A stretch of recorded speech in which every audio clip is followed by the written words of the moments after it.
ನಮಸ್ಕಾರ ವೀಕ್ಷಕರೇ, ನೀವು ನೋಡ್ತಾ ಇದ್ದೀರಾ ಕ್ರೈಮ್ ಪ್ರಪಂಚ ಡಿಜಿಟಲ್ ಸುದ್ದಿವಾಹಿನಿ.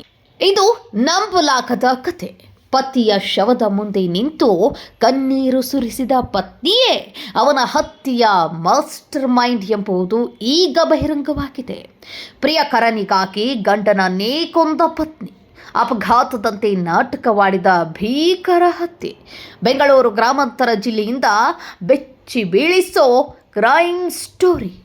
ಎಸ್ ವೀಕ್ಷಕರೇ, ಬೆಂಗಳೂರು ಗ್ರಾಮಾಂತರ ಜಿಲ್ಲೆಯ ಹೊಸಕೋಟೆ ತಾಲೂಕಿನ ಸಿದ್ದೇನಹಳ್ಳಿ ಗ್ರಾಮ ಜನವರಿ 24ರಂದು ರಸ್ತೆಯ ತಿರುವೊಂದರಲ್ಲಿ 40 ವರ್ಷದ ಅಶೋಕ್ ಎಂಬ ವ್ಯಕ್ತಿಯ ಶವ ಪತ್ತೆಯಾಗಿತ್ತು. ಮೊದಲ ನೋಟಕ್ಕೆ ಇದು ಸಾಮಾನ್ಯ ರಸ್ತೆ ಅಪಘಾತ ಎಂದು ಎಲ್ಲರೂ ಭಾವಿಸಿದ್ರು. ಸ್ಥಳಕ್ಕೆ ಬಂದ ಅಶೋಕ ಪತ್ನಿ ಪುಷ್ಪಾ ಪತಿಯ ಶವದ ಮುಂದೆ ಕುಳಿತು ಅಳುತ್ತಾ ಕಿರುಚುತ್ತಾ ದುಃಖಿತ ಪತ್ನಿಯಂತೆ ಹೈ ಡ್ರಾಮಾ ಮಾಡಿದಳು.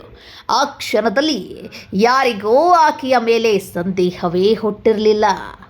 ಆದರೆ ಈ ಅಪಘಾತ ಅನ್ನೋದು ನಾಟಕ ಅಂತ ಪೊಲೀಸರಿಗೆ ನಿಧಾನವಾಗಿ ಅರ್ಥವಾಗ್ತಾ ಹೋಯಿತು. ಶವದ ಮೇಲೆ ಇದ್ದ ಗಾಯಗಳು ಅಪಘಾತಕ್ಕೆ ಹೊಂದಿಕೆಯಾಗಿರಲಿಲ್ಲ.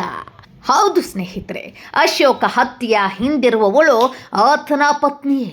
ಪೊಲೀಸರ ತನಿಖೆಯಲ್ಲಿ ಪುಷ್ಪಾ ಮತ್ತು ದೇವರಾಜ್ ಎಂಬ ವ್ಯಕ್ತಿಯ ನಡುವೆ ಅಕ್ರಮ ಸಂಬಂಧವಿತ್ತು ಎಂಬುದು ಬೆಳಕಿಗೆ ಬಂತು.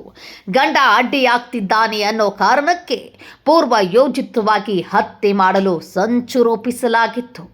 ಜನವರಿ 24ರಂದು ಎಣ್ಣೆ ಪಾರ್ಟಿ ನೆಪದಲ್ಲಿ ಪುಷ್ಪಾ ತನ್ನ ಪತಿ ಅಶೋಕ್ನನ್ನ ಕರೆದುಕೊಂಡು ಹೋಗಿದ್ದಳು. ಗ್ರಾಮದ ಹೊರವಲಯದ ಕೆರೆಯ ಬಳಿ ಕಬ್ಬಿಣದ ರಾಡ್ನಿಂದ ತಲೆ ಹಾಗೂ ದೇಹದ ಮೇಲೆ ಹೊಡೆದು ಮಾರಣಾಂತಿಕವಾಗಿ ಹಲ್ಲೆ ಮಾಡಲಾಗಿತ್ತು.